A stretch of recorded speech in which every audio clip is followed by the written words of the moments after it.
Welcome all sports fans, YouTubers, Facebookers, all social media across the nation. Uneducated Network on YouTube presents Uneducated Sports Talk. I'm your host, Clayton, and we are going to talk about the bad. For our three-part series, we had the good, now we have the bad, and next time we'll have the ugly, the downright ugly. Best moments, worst moments, ugly moments of 2017. Ladies and gentlemen, before we get into that, please like and subscribe to Uneducated Network where you can see my show, Uneducated Sports Talk, and many other shows on our channel. We are more than just a YouTube channel, we're a way of life.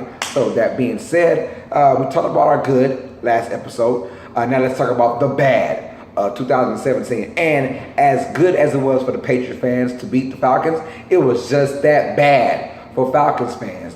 They gave up a 28-3 lead to lose to the New England Patriots in the Super Bowl. Of all games, the Super Bowl. You just don't go up by 25 points in the Super Bowl and lose.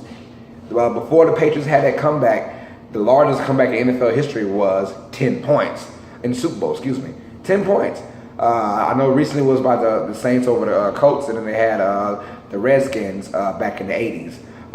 So, I mean, it is mind-boggling being down 25 points.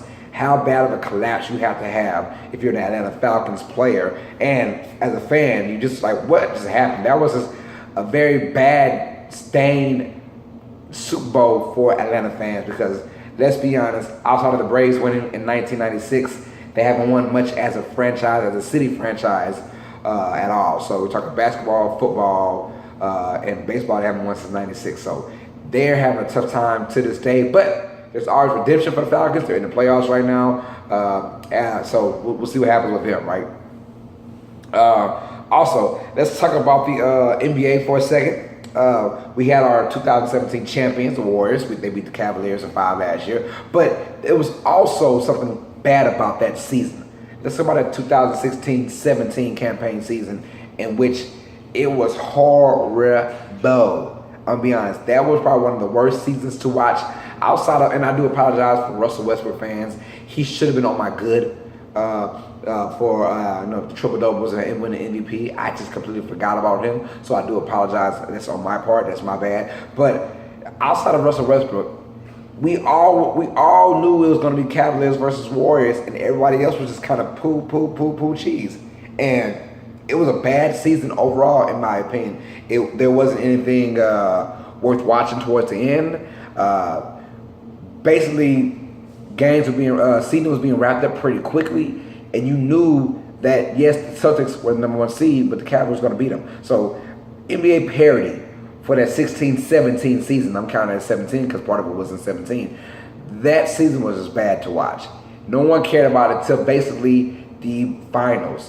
When Kawhi Leonard got hurt in Game 1 in the Western Conference Finals, people gave up and they said, you know what, we're not going to watch till the finals. And that was very understandable because the Warriors basically had that wrapped up. And that was part of it. It was just a stain, a bad stain on NBA fans. We don't like it when it's just that too easy for these two teams. The Warriors and the Cavaliers, they did have a decent NBA Finals, but with the Warriors overcoming them. But the season overall was just bad.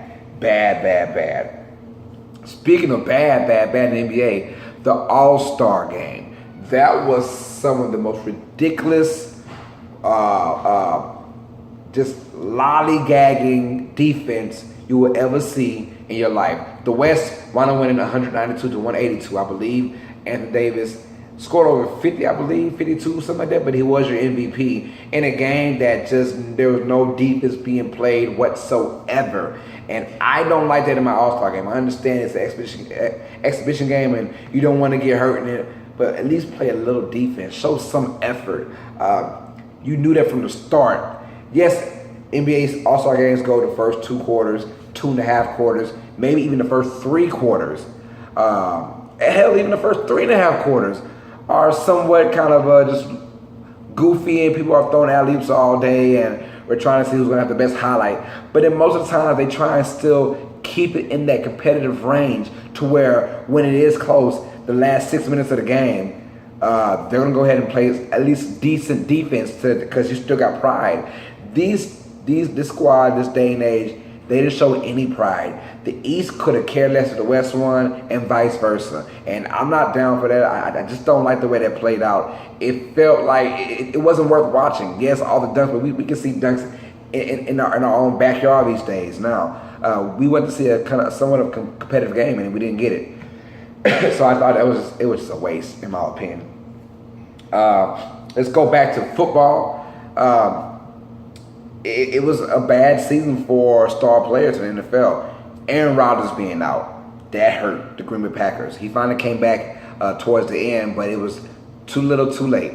Carson Wentz being hurt a couple weeks ago, that just derailed the Eagles' chances of being relevant in the playoffs. Now, they still have a chance because of their number one seed, but it was all because of Carson Wentz. We all see when Nick Foles took over how the offense just isn't gelling. And Carson Wentz was the big reason for their success. And then also Andrew Luck not playing a single down this whole entire season. And we're all wondering, is he going to be the Andrew Luck that we've seen in prior years, 2 years ago? Is it or is it not? Because he's having this bad shoulder problem. He's not having surgery. He's going to overseas to check on it and get some treatment on it. And he's saying that he should be back thrown within a couple of weeks, but we've heard that before from Andrew Luck. So it was just a bad year overall when it comes down to the star quarterbacks. These three guys, mainly Rodgers and Wentz, changed the landscape of the NFC. It changed it big time.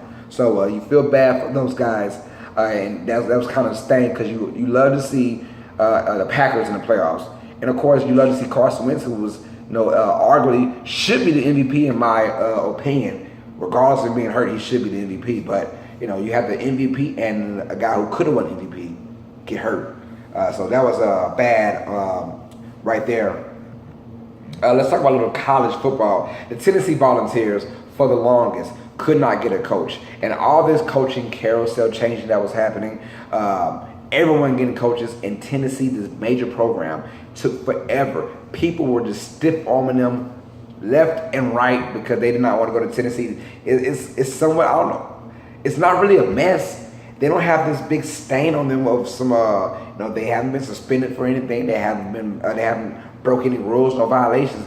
Tennessee just isn't as popular anymore, to be honest. Peyton Manning is no longer there in Tennessee, ladies and gentlemen. The Volunteers have a tough time of having someone volunteer to be their head coach. No pun intended. Yeah, pun intended. But it's just for real. Like, Tennessee is done college. But have no fear because they finally got Jeremy Pruitt, the coordinator from Alabama, who should, be okay. But at the same time, Tennessee isn't going anywhere for a long time. Sorry, Volunteer fans.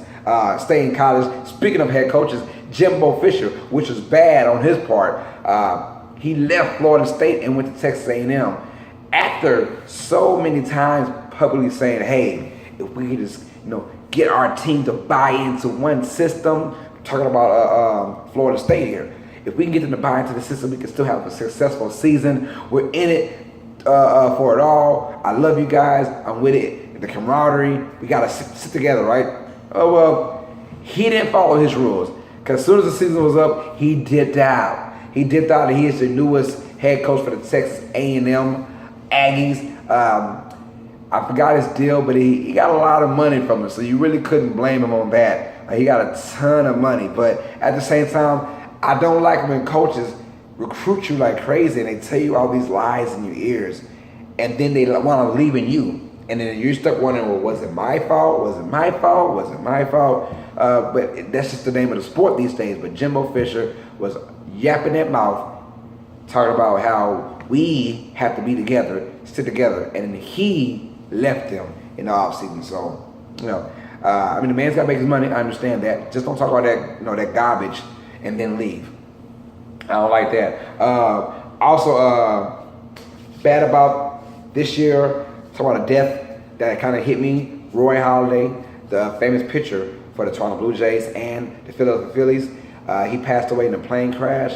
That was very tough. There's a ton of guys who passed away, but a lot of guys you just don't know. But I know for sure a lot of people know Roy Halladay, who at his prime was the best pitcher in the game. He died at the age of 40 while flying his own aircraft. And those things happen, man. And 40 is still young, ladies and gentlemen. I don't care if you watch this and you're 14 and 15 or 16 and you're saying, well, he was old. No, 40 is still young. I promise you guys that. I'm not 40. I'm 29, but I know a lot of 40-year-olds, and they're still young. So that's you hate to see anybody leave that early in life. Roy Halladay left us, but he will not be forgotten.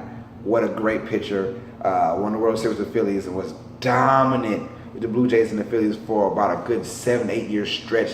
Dominant, man.